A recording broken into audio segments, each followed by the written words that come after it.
The skies in downtown are a lot more colorful. The new art installation that's going to new heights. And the heat is still on. We're flirting with triple-digit temps. Beat the heat with some recipe ideas from Chef Mary that don't involve the oven. Put a little cocoa in your life. Portions of Colorado and Company contain paid content. Gonna get you through the day. Good friends. Hello, welcome to Colorado and Company. Your eyes are not deceiving you. I'm not Tori. And I'm not Kelly. Tori is at a wedding, and Kelly is in Las Vegas talking to the cast of Spa Weekend. So I'm Risa. I'm the executive producer of Colorado and Company. And I'm producer Colleen. So we're co-hosting today, so buckle up. It's gonna be a little producer anarchy, but we're gonna have so much fun, and we're so happy you're joining us. Yes, I'm so excited they're joining us too, but you know what? I see an awesome setup over the kitchen set. Yeah. You should probably go see what's going on. I'm gonna go over there. You do you. All right, sounds good. While Risa goes over and does that, the entire Coco team knows that I am such a sucker for those Hallmark movies. I know I'm not the only one out there. So later on in the show, we're going to be talking to Lacey Chabert about Paris is always a good idea. And it's going to be a really incredible interview. You guys are not going to want to miss this one. I personally already have my snacks ready for this series. Risa, you love snacks, don't you? I do. Snacks are huge, you know, for me, and as an Italian American, food is my love language. Yes. I mean, you know, you got to have it all. So I'm really glad to introduce you to the company behind some of the most delicious dishes you've had as you dine out in Denver. Thank you. This was started by two sisters in Colorado, and they have a passion for quality. Welcome, Chelsea, and from Lottie's Meats. Woohoo! Thank you so much for having I me. am so excited. We were just talking behind Yes. the scenes, and I was saying how sausages, I think I have a breakfast sausage, then some sort of, like every day. Yeah, I have it every day as well. So, tell I'm me about excited to tell you about the it. story, because you guys have really kind of skyrocketed to popularity. Give me the backstory. Yeah, so we are very fortunate. Our parents encouraged us to pursue our own passions and follow our own dreams, even if that wasn't with the family farm. So I, at 3 years old, said I was going to be a chef. I have always seen my grandma cook in kitchens, and the love that she produced through food, I wanted to do as well. My sister said she was going to move to New York City, and so it was no surprise at all whenever she went into tech and bounced from Silicon Valley all the way to the Big Apple. And it was there that she got her MBA at NYU while juggling working at Google. And around that same time, I was ready to leave restaurants, but loved this idea of creating sausages and the technique behind it. So in essence, I had a product and she had a business plan. Oh my goodness. And I mean, it seems like you guys are real smarty pants about like food. So let's go into some of the ingredients and things that actually go into your varieties. I'm really excited to see some of these. Yeah, so at Lottie's Meats, we use only whole muscle cuts, like pork loin and pork shoulder. And that's gonna give it a really nice texture and consistent tendencies to not have that extra gristle or fat that you sometimes see in other sausage. I know, like sometimes you'll bite. Yeah, but and you it's don't just like icky. Oh, this is even better. Yeah, I'm so so excited. for us, we wanted to have that and also use no preservatives like nitrates or nitrites. So it's a very all-natural, clean sausage from start to finish. I think that's so many moms are thinking about whole foods and being able to serve their kids things that they feel really comfortable about. Yeah. I just made a pasta salad where I just sliced some sausage into it, and it just elevated the whole thing with that flavor and that spice. Lottie's is going to be my next thing on my list. But I'm excited. You're expanding.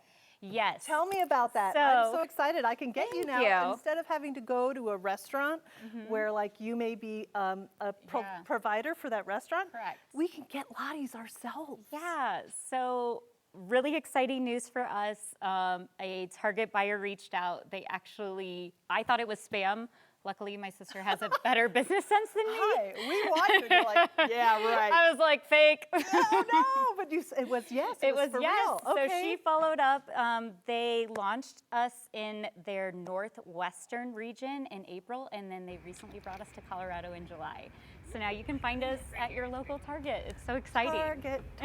Don't we love Target? I know. And as a mom myself, like, I'm already there getting all the things I need for my household. And so Right. now I can grab something that's really convenient for my dinner table as well. What's your favorite? Oh, If you had to pick a sausage, as my mother would say from Brooklyn, I if you had know. to pick a sausage, which would it it's pick? like picking your favorite child. You can't really do it. can't. So I think the summertime right now, the Lottie and the brat are great for the grill, but I also love them in soups, or pasta salads are a great additive because they are fully cooked. Yeah. Around town, you'll see the Calabrian as well as our everyday breakfast on a lot of menus and bakeries and pizzerias. But Cool. we just love to take a spin on the classics and really elevate it with those fun ingredients like Calabrian chilies or real maple syrup. So experiment.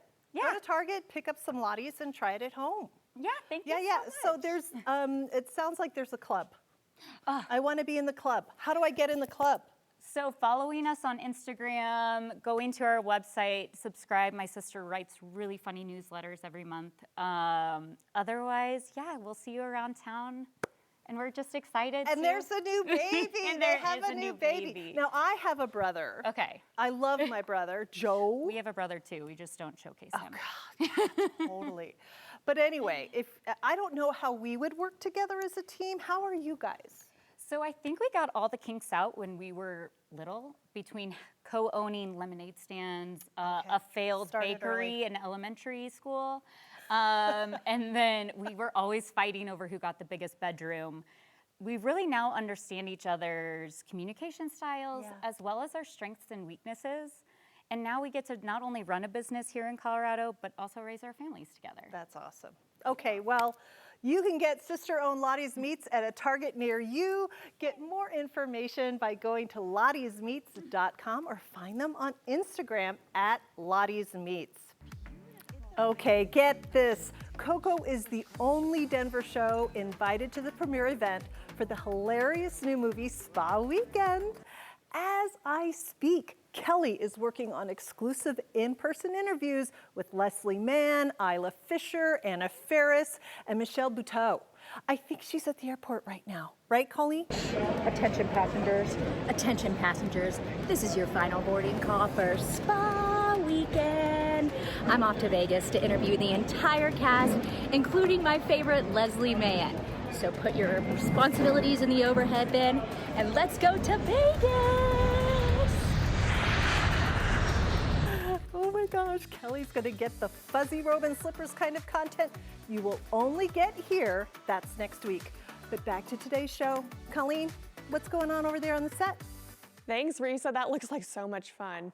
But you know, it's our job to find the stories that can help people improve your life and make things just a little bit easier for you. Well, since weight loss is such a hot topic right now, we wanted to check in with one of the country's leading slimming technologies, Nick Tvrdik at Aria Integrative Health. Here's that interview.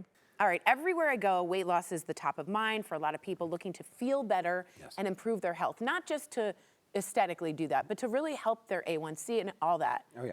So I want to ask you, talk to me about GLP-1s and how your approach is different than just handing out Wegovy or whatever. Well, there's a big problem happening across the country. Each patient is different, right? Yeah. If you are a 52-year-old woman who's really starting to go into menopause, right, it's not just a solution to throw somebody on a GLP-1. We want to actually get to the root cause, whether it be your hormones are out of whack, or it could be detox pathways. It could be a whole slew of different conditions that are going on. And that's why we're so different, is we actually take the time to get to the root cause of what's going on with the patient. So you don't have to just be frustrated, feel like you're, a kookaburra sitting on the side, and, marsupial, just uncomfortable. I got right? nothing. We want to make sure that we are actually addressing, getting to the root cause, so you feel like yourself again, so you have the confidence in your body again, and it's doing it the right way. Yeah. It's treating the root, and that can be with technology. It can be with peptides. GLP-1s might be a part of that process. It could be with hormones. Every body is different. We fully customize it for each individual patient.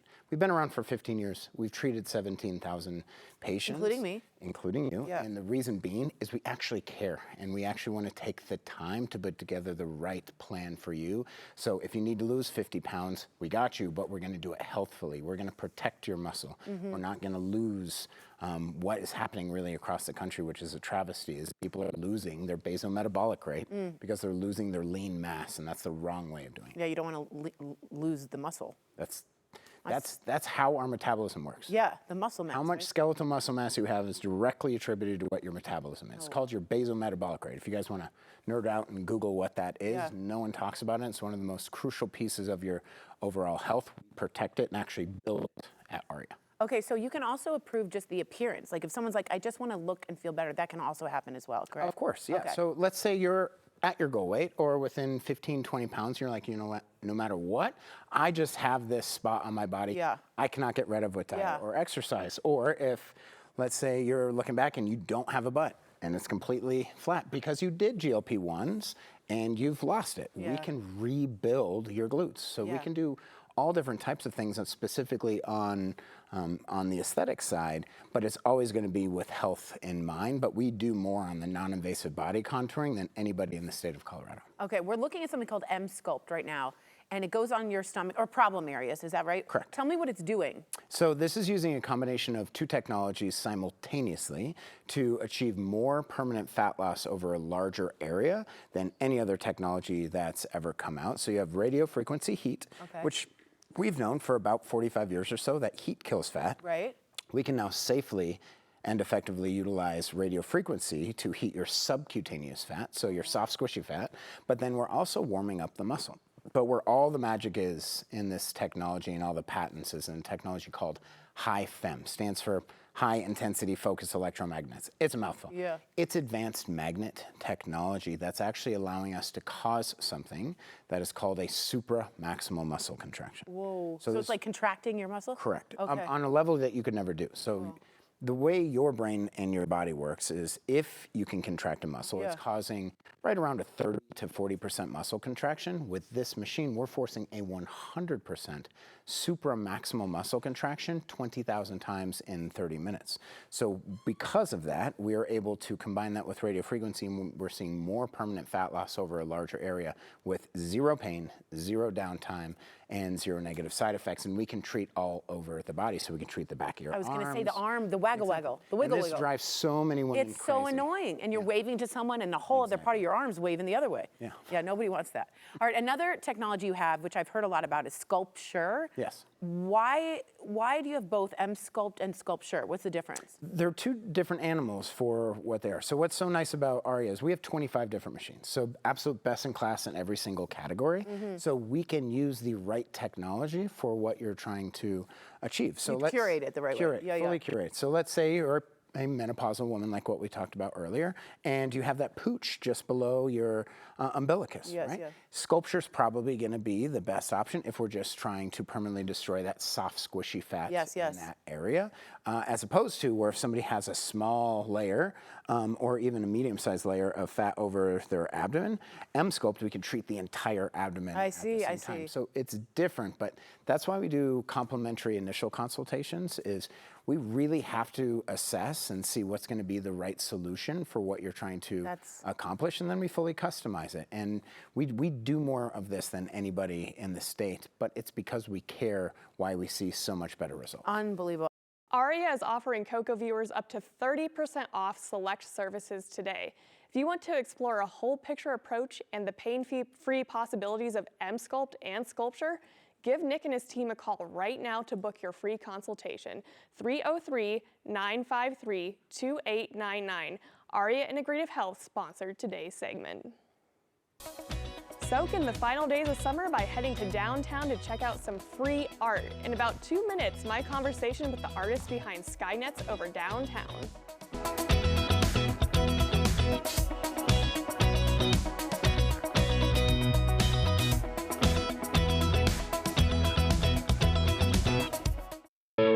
The following interview involves commercial content. The products and services featured appear as paid advertising. Colorado's state slogan, Colorful Colorado, is coming to life in downtown, all thanks to a new art series. Patrick, along with Michael, stopped by KUSA today to share more of the vibrant details. Hi, guys. Welcome. Hello. Thank you for joining us today. Thanks for having us. Yeah. So, Patrick, I want to start with you. I was walking around Union Station with my boyfriend and happened to see this amazing art installation. What is it? We call them the Skynets. They're based, we're studios based out of Black Forest, Colorado. And this is a series we've been doing all around the world, but they are ultra lightweight streamers attached to net that is then very, very wind reactive. So the wind plays with it in all kinds of ways, and they're very sort of immersive and experiential rather than just something on a pedestal. And they're short term. There's a sense of FOMO, so you got to go see it while it's here in Denver. Yeah, no one wants the FOMO. But so what's this made out of? It's like a kite fabric, ultra lightweight. Everything is as lightweight as they can possibly make it to be able to rise on the wind and I create love the sound it makes too. Well, that's part of it. Is you can take a picture and that's one thing. You can take a video and you can get a little closer, but you really need to experience them in person. And turn your screen off and spend a little bit of time, dwell with it a little bit, and it's really been wonderful. All the people that I've met underneath, and I get to go anonymously, are really thrilled by it. And people that were working in the office towers, urban life can be stressful, and people are head down and they're not really connecting with nature or the world around them. And this just creates an opportunity of surprise and childlike wonder. So. Absolutely. So was nature the inspiration behind this, or was it something else? Yeah, I was mostly inspired by the murmuration of birds, clouds of birds or schools of fish, and how they all turn together and move together. And I just thought if I could recreate that sense of awe that I feel in people that see the artwork, that they might be sort of more connected to nature, more connected to the world around them. Well, you certainly captured my attention.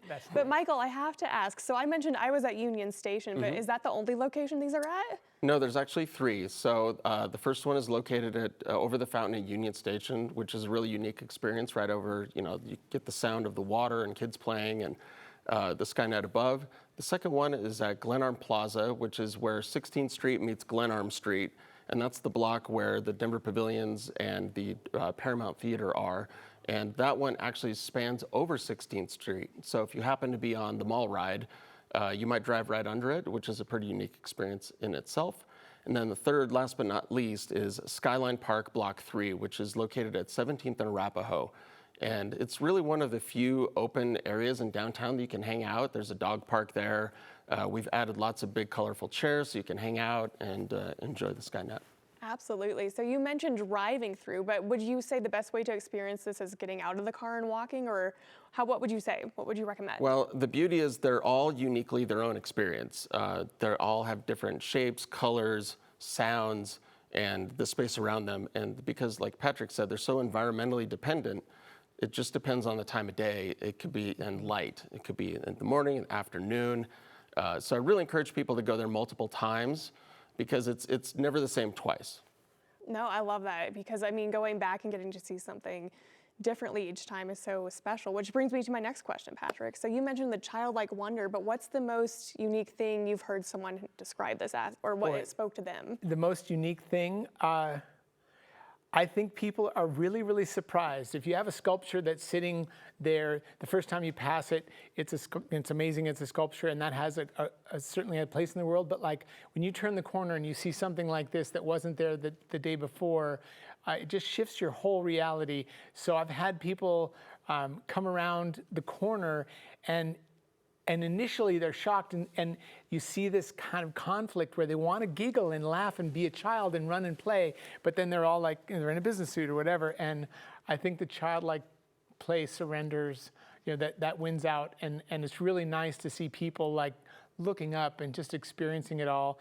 And like Michael was saying, like they change so much in the wind changes. So a little breeze is one thing, and they're rigged to be very dynamic and have a lot of kinetic motion in them when the wind picks up. So I recommend coming at different times of day and different wind conditions. It really makes a difference. It's really fun to be down there with Patrick, because we hear people talking about them, and once, we kind of eavesdrop a little bit to hear what people are saying, and sometimes it's fun to just kind of like drop in like, well, this is the artist, and they, and then, Patrick obviously loves to talk about it, and it's really wonderful to share that feedback loop with folks. And it's nice to be anonymous too, because it's rewarding to just hear people's genuine responses in a way that's not, sort of structured like a museum or whatever. So I really believe in bringing art to the people.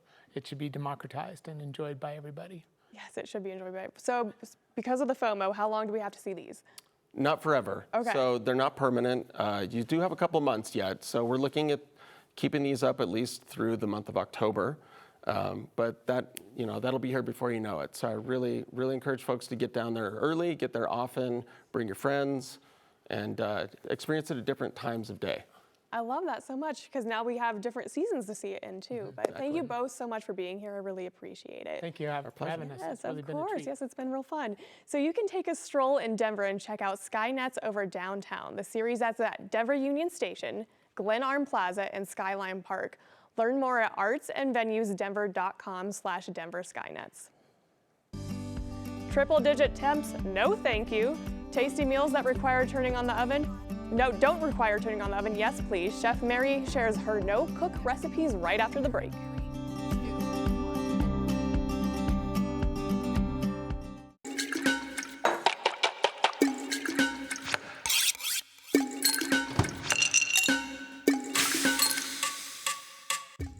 We are in the thick of the summer heat. I am refusing to turn on my oven. It heats up my house way too much. But earlier, Chef Mary from Olive and Finch stopped by to share some no-cook recipe ideas with Tori. So check this out and don't turn on the oven. All right, Chef Mary, the last thing I want to do in this scorcher of a summer is turn on my oven, okay? Do you have, you can make meals without the oven at all? Oh my gosh, you can make meals without cooking, period. That's my kind of meal. Yes, That's my kind of meal. Yeah, and it's not called order in. Okay, dang it. Okay, you called me out. That's good. It looks like I cannot stop staring at this. What is this? So this is one of my favorite all-time salads from the summer. Amazing. So, Colorado is so amazing, right? Like we have great corn, we have great peaches, and so what I love is putting those together. So the corn we get is so sweet. I was going to say sweet right now. Oh, yeah, really? And you can eat it raw if you want. I didn't know that. Or poach it or, grill it. But I love pairing corn with like a traditional caprese salad. Oh, delish. So what I do is, you've got basil, we've tomatoes, and then obviously really great corn. Amazing. And then I add peaches. And some burrata. And this is a little surprise, like the sweetness mixed with the savory of the burrata. Yep, absolutely. Okay, should I try it? Yeah, okay, you here we should. go. Everyone, all my viewers know I'm not good with things. Yeah, but get that. Okay, get that everybody in there. wants to ooze. Yeah, Look at this. Oh, good. Right, and so the goal with this, Yeah. Because you've got so many different flavors, get a little bit of everything together. Get some of that peach, and then tomato, some corn, basil. Okay. I want to get this corn, and then I want to get That's a a tomato. big bite. I told you I don't know how to do things small. Okay, here we go. God, and I want to. Did I get a peach? Yeah, here we go. Here you go. All right, 3, 2, 1. That looks so good, right?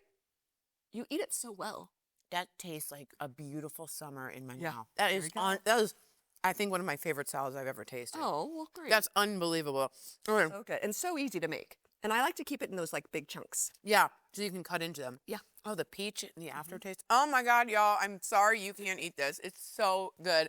All right, I also see gazpacho, and I'm sort of like, I don't know about gazpacho. We have a weird relationship. So tell me about gazpacho. All right, so one other thing that I love to make during the summer is gazpacho, which is basically a cold soup. Yeah, which It's a I'm like, cold is soup. that a real thing? It is a real thing, and people love it. Yeah, they do. I think you're gonna love these. Okay, sounds So this is a traditional tomato gazpacho. Ooh. So, I just use really, really ripe tomatoes, a little bit of garlic, some onion. Really? And then what I love is putting herbs. So this has basil in it.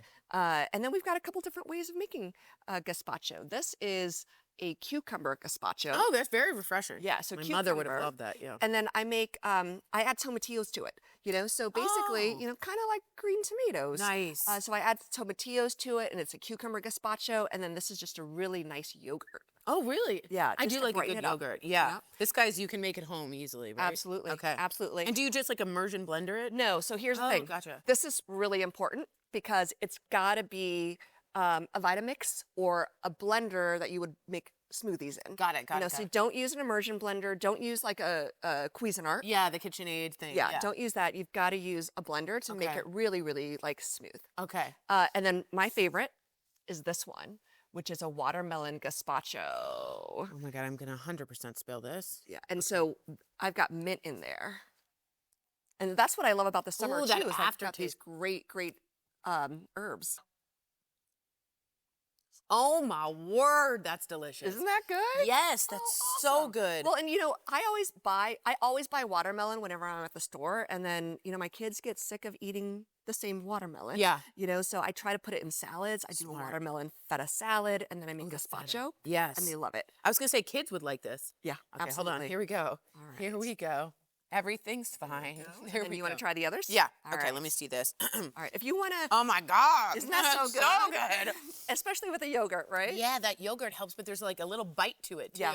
Yeah. Oh, I put a that's little bit of serrano peppers in this guy. unreal. Yeah. Unreal. Okay, let me just grab one more. Yeah, but you can come into Olive & Finch. You can order takeout, do a nice picnic at home. You can cater from us for a party, but we pretty much do everything. This is my kind of place. Yeah. That's why I love Olive and Finch so much. All right, what's this one? And then that's just a traditional tomato. Okay, because that's sort of what the gazpacho regular is that Yep, right? Exactly. Okay. Oh, there's so many flavors in there. Yeah. Sometimes you forget how like good an heirloom tomato can be. Right. Unbelievable. Try these recipes for yourself. Or better yet, let Chef Mary do the cooking. You can stop by an Olive & Finch. They have 5 locations in Denver, plus a really amazing happy hour. Learn more at oliveandfinch.com. Still ahead on Colorado Company, a nonprofit that is on a mission to help keep our community safe and is in need of your help. How to support the DeAngelis Center Foundation? That's next. As kids head back to the classroom, every parent wants their child learning in an encouraging, inspiring, and safe place. And I know Colorado can do better to help our kids feel safe. There is one organization we want you to know about. Their mission is to provide crucial safety information and resources to the community. Welcome, Shauna Fritzer, she's the Executive Director at the DeAngelis Center Foundation. Hi. Hi. I am so glad you are here. Thank you for having me. I'm so glad to be here. It's such an important topic, especially now. I said that we could do better as a state, and I really mean that. And I say that personally because my daughter, my family, she was involved in a school shooting, and I understand what that is. So, Shauna, I want you to talk about how the DeAngelis Center is stepping in and doing some things to help parents and students out. Absolutely. Thank you for letting me speak about this. It's so important. As a mom myself, so my daughter just graduated college, it's really important to make sure that everybody has the ownership of school and community safety. So we're a nonprofit that focuses on evidence-based, data-based, red flag factors. And we focus on preparedness, prevention, response, and recovery. Okay. That's a lot, so let's break that down a little bit. Can you give us an example of how you've stepped in to help a community through those 3, it sounds like R's, the 3 R's? Okay, Right. So how are you doing that? Give us an example. Right, so we're named after Frank DeAngelis, who was the principal at Columbine High School. So We love Frank. yes, I mean, it's in his honor. We do subject matter experts who have experience, unfortunately, with all of the shootings across Colorado and have also assisted as subject matter experts across the nation. But we make sure that everybody has all of these pieces. You need to have that education. We make sure that our resources are always free so that there are no barriers to anyone ever getting that education. And going back to school, not everybody's happy. There's a lot of anxiety. Sometimes we have anxiety as well.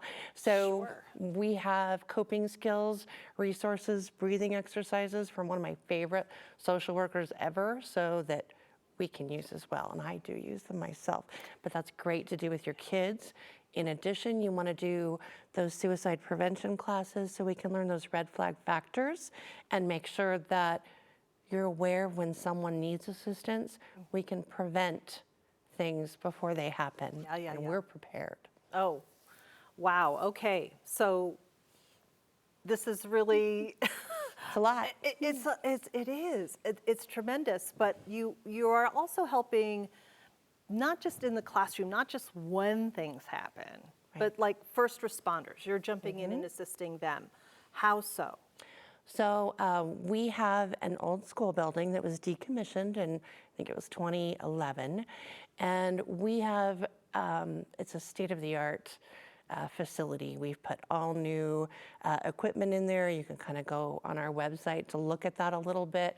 But inside of it, we let law enforcement and school safety staff professionals come in and use our school, so that's redesigned, so they're responding and practicing in an environment that is just like a school. And we've got one wing that looks a little bit more like an elementary, and the other one that looks a little bit more like a secondary So school. like what we're seeing here is an example of that setup. So first responders know if they walk in, like what to expect in each space, so that, because usually the lights are off or things are, there's a lot going on. So we don't actually want them to know what to expect in this space. So we can change this on a regular basis, but it's a school, so it's a school environment. We've got the artwork, so we've got the backpacks, we've got some people, so cut out people, and we can move things around, change things on a regular basis.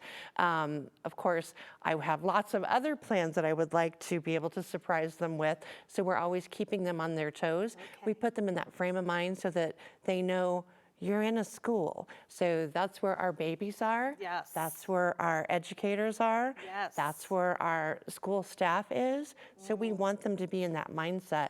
It's not like any other environment, a school, right? Right. So we want them to know you're there with our babies, so, and to respond in that way. Oh my gosh.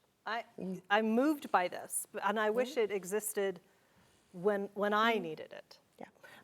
So when we're back to school, okay, and we don't want anything bad to happen, but do you know, can you inform us as to what the signs could be that something could go wrong?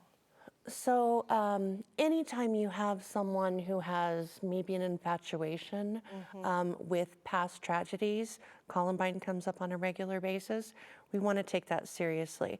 But indirect or direct verbal cues as well that somebody might be struggling, we always take them seriously. So if someone tells you that they are struggling, we always take them seriously. So report those, but I really want everybody to own school and community safety. So not just in the schools, but if you come to our suicide prevention training, you're gonna learn what all those red flag factors are and know how to better respond to someone who might be struggling, whether that is suicidal ideation or homicidal ideation.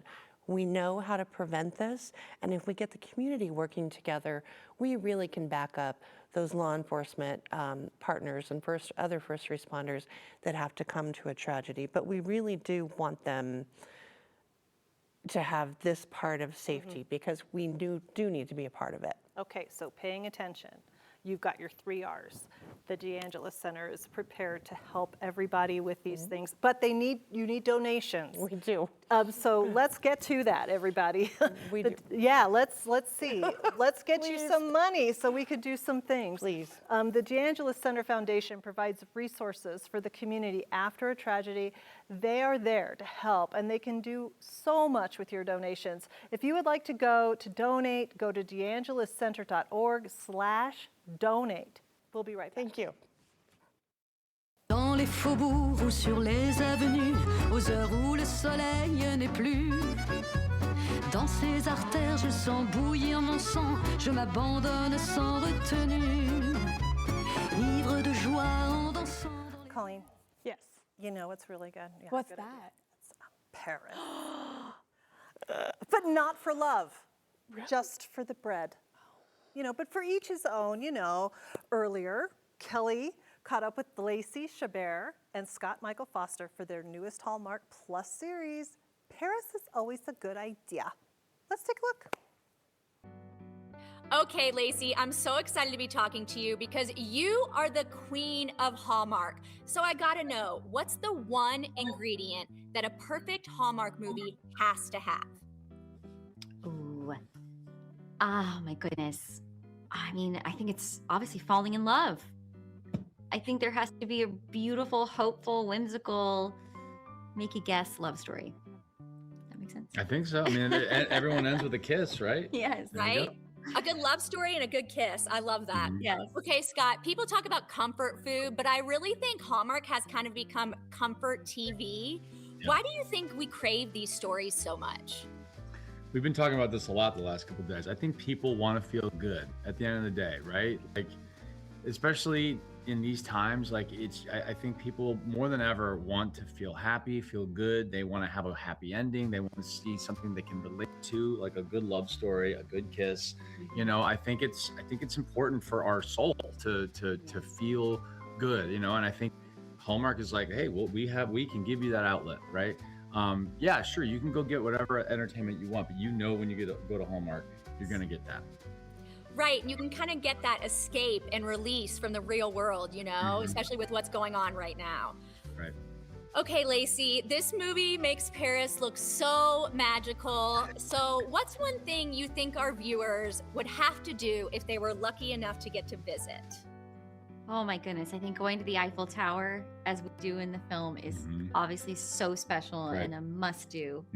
I also personally loved going to Montmartre Square, where the artists are. It's a tradition of mine every time I go. And this incredible artist, Rhodey, I've bought art from her since I was 14 years old. And every time I'm there, I find her again. And it's so You've seen her 4 different times, yes. right? 4 different times different- over 25 yes, years. Yeah, yes. crazy. And it's just so special, you know, because every time you look at that art, it reminds you, not only is it beautiful and she's so talented, but it reminds me of those trips and those memories. Right. And then I would say go on a croissant tour, like just Plenty to eat. all the croissants. Yeah. Like, I think it's just your duty to sample all of them. You have to. I love it. What do you think, Scott? Listen, there's so much to love about Paris. Obviously, yes, shooting on the Eiffel Tower was a once in a lifetime experience that we're both so lucky to have, even if it was freezing cold that night. Even if it was absolutely miserable, it was totally It magical. was gorgeous. I think you got to do a boat ride. You got to do a tour on the Seine. It's especially at night if you can do it when the Eiffel Tower twinkles. It's really special. I did that with my mom years ago, which was super fun. Get lost. There's so many neighborhoods, or arrondissements, as we say. There's so much to see. We had so much fun shooting in a ton of different locations. That little alley with the markets. Oh, I loved that. I don't even know what it's called, but Saint something. Anyway, just get lost, explore. I could say all the traditional stuff, but just get lost and explore. I love that. Get lost. All right, cool. Scott, I'm a producer, so I love behind the scenes stuff too. So I have to know, who made you break most on set while y'all were filming? You mean to laugh? Yes. Gosh. Oh man, I don't know. That's a good one. I was with you mostly, so it had to be you. I'm the worst. I'm notorious. Honestly, if I start laughing, it's over. If it wasn't you, it was Emer, our director. She was so funny. She made us laugh all the time. And also just shout out to her because she was like our show godmother. She knew the show inside and out and was such a pro. And also our director, Ed. We had 2 directors. Ed, yes, they Ed, were of both course. such pros. Yes, and they made us laugh. Yes, which is the best. Thank y'all so much for joining us today. I can't wait to see this movie and all the future movies y'all will be in. Thank you so Kelly. much. Take care. Appreciate you. Take care. Thanks. New episodes of Paris is always a good idea. Dropped every Thursday exclusively on Hallmark Plus. Welcome back. So everyone watching, I'm a Colorado native, so I of course root for the Rockies. Rockies! What? What? So yeah, earlier, actually, author and mega fan Scott S. Parker stopped by to talk about his new book series. Ready? Here's the pitch. Okay, so how long have you been collecting baseball stories for? I started collecting stories to create this series of books nearly 40 years ago. Really? 40 years. Have you always been interested in baseball? Yes. Always, since you were born? Yeah, when I first read a story that had a captivating, eye-popping moment, I just couldn't believe it. I clipped it out because I'm a collector. And through the years, I just ended up with folders and screenshots and bookmarks and you name it. That's amazing. And so I couldn't figure out how to put it together. So my publisher, Rusty Austin, helped me get it all together. He knows how to do the publishing format and book formatting and all that. So we got it done. Publishing. Yeah. Yeah. So we got it out there, and I just figured it was going to be a one and done. Yeah. Maybe I could continue it, maybe not. Cleaning up things in the house, I found a whole other folder of clippings, and that produced a second book, which is Baseball's Unlikely, a Constant, Game 2. The one you see here is Game 1, and the 6 books surrounding it are stories from 6 different teams that are pulled just from this book. Oh, that's cool. Each individual team. Yeah. Oh, that's really rad. Okay, I want to talk about the book. They contain, you said, 600 stories told from your perspective as a fan.